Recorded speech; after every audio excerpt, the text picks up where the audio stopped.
Welcome to the McKinnis House. I'm Sarah Fishel, and today I'm making maple sugar cookies, and I'm frosting them with maple sugar frosting. And so the first thing I'm going to do is I'm going to have my flour in here. I've got 2 1/4 cups of flour. Then I'm going to add my salt and my baking powder. I'm going to stir that around, like so. Now it's maple sugaring season, so we're doing everything with our maple syrup. This is what maple sugar looks like. If you usually use white sugar, you can tell the difference because this is darker in color. And so I'm going to mix in my maple sugar.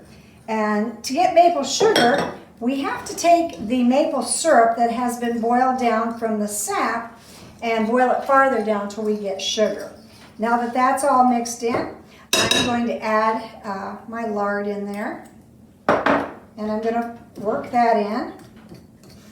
Once I get that all worked in, then in goes the milk and the eggs and the vanilla.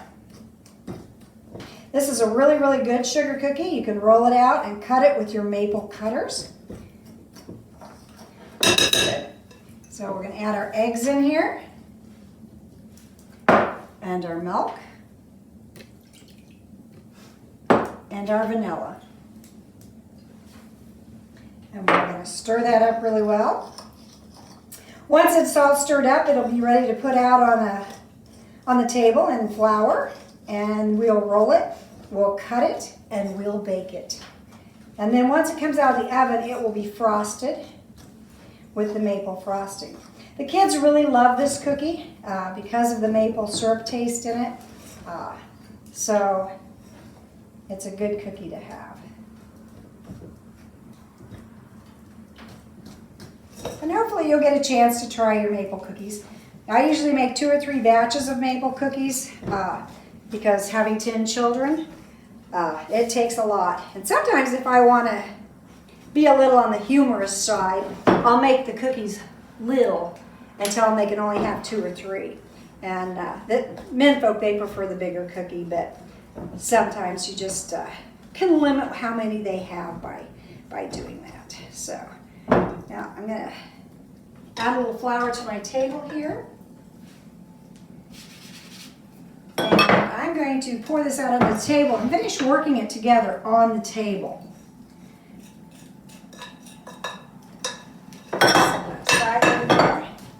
So it's just a matter of working it together until it's a nice dough.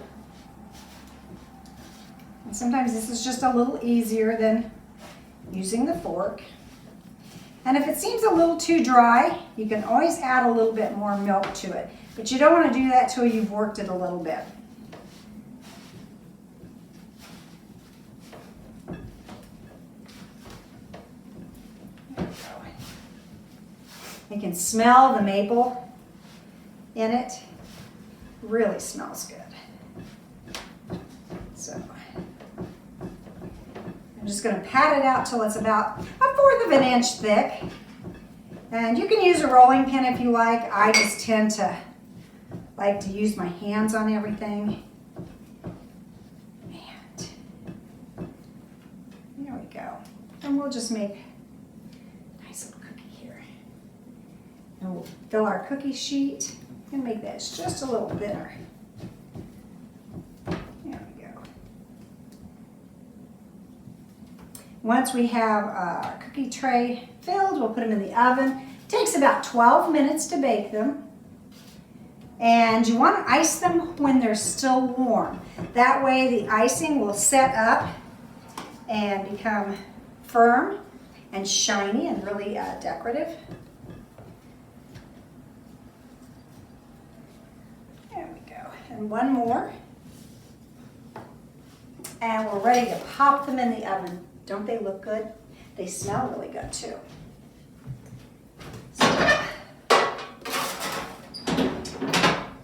Now, this is what our finished product looks like.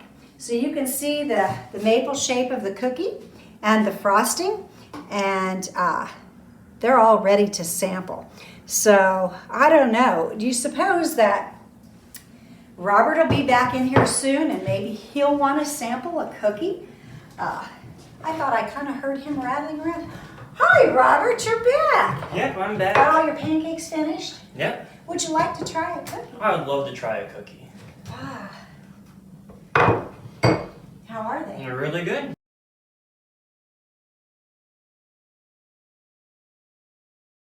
We're going to be making a maple syrup sweet potato apple walnut dish.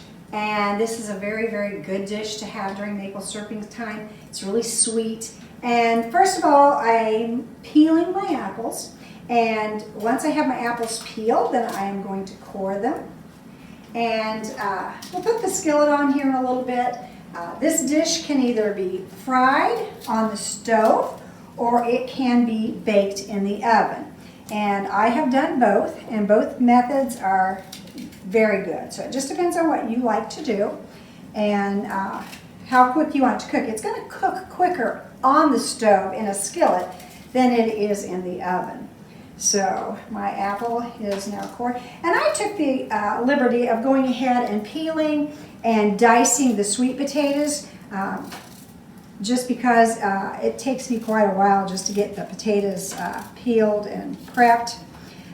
Once that's done, we'll put our butter in the skillet and we'll heat it up, and then we'll pour in our apples and our sweet potatoes, our walnuts, our maple syrup, and butter and cinnamon sugar and a little bit of salt. The cinnamon just adds just a little bit more flavor to it. So let's go ahead here and put our butter in the skillet. I didn't want to put my skillet on the stove too soon because I didn't want my butter to scorch and burn before I've got my apples in there. So we're going to let that melt just a tiny bit. The stove is really, really hot right now because we've been baking and cooking down the maple syrup into sugar, and so the stove is nice and hot. So now I'm going to add in my sweet potatoes.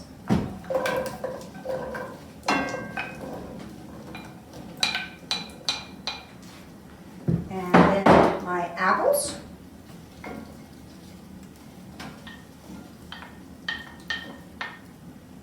I'm going to sprinkle them with a little bit of salt, a little bit of cinnamon sugar, and this is actually maple sugar that I've added cinnamon to. And then I'm going to add the walnuts on top of that. Doesn't that look yummy already?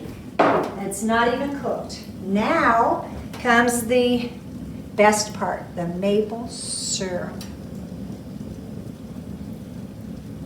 That gives them that really mapley taste. Now this is going to bake on the stove approximately 30 minutes, and then it will be ready to serve. And you can serve it with maybe some of your pancakes, maybe some cornbread, baked beans if you like. There's a lot of dishes you can make with maple syrup. This is one of my favorites. Now I do have one, because we have a large family and we have a large group coming in from the sugar bush. So I have gone ahead and I've made one, and it is in the oven. And I will take that out and let you see what it looks like when it's finished. Oh, it looks absolutely perfect. It's bubbling. Look at that. It's just bubbling away, and it's ready to eat. And it smells so good. The smell of the maple syrup, there's nothing finer.